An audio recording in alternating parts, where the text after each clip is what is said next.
नमस्कार, मी डी बनसोडे आणि आपण पाहत आहात सक्रिय न्यूज।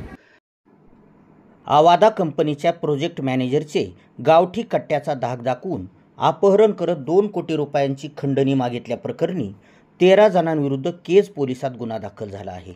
आवादा कंपनीत प्रोजेक्ट मॅनेजर पदावर कार्यरत असलेले सुनील केदू शिंदे राहणार टागोर नगर नाशिक हे पवनचक्की प्रकल्प उभारणीच्या कामानिमित्त सध्या बीड शहरात जालना रोड भागात वास्तव्यास आहेत।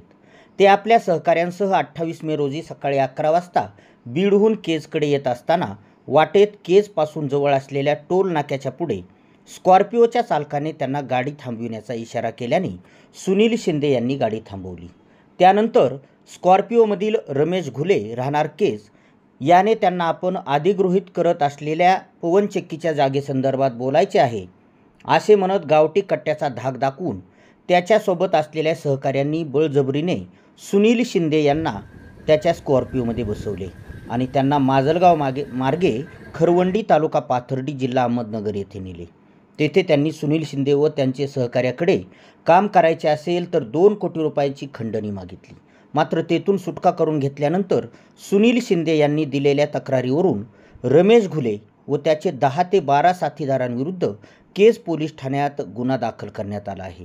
पोलीस निरीक्षक प्रशांत महाजन यांच्या मार्गदर्शनाखाली पोलीस उपनिरीक्षक आनंद शिंदे हे पुढील तपास करत आहेत।